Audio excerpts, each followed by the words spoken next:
खरे धन हे बँकेत नसते तर आपण कमवलेल्या माणसांच्या आनंदात असते. रोहन बस स्टॉपवर उभा असताना त्याला खाली पडलेले एक महागडे पाकिट सापडले.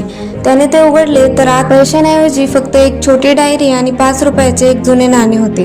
कुतूहलापोटी त्याने डायरीचे पहिले पान उघडले. त्यावर लिहिले होते, माझ्या यशाची नोंद. रोहनने पुढे वाचायला सुरुवात केली. डायरीच्या पानांवर पैशाचे हिशोब नव्हते तर वेगळ्याच गोष्टी लिहिल्या होत्या. 12 मार्च, आज एका अनोळखी व्यक्तीला रस्ता ओलांडून दिला, मोबदला त्यांचे गोड हसू. 25 एप्रिल, एका भुकेल्या कुत्र्याला बिस्किट दिला, मोबदला त्याची कृतज्ञ शेपूट हलवली.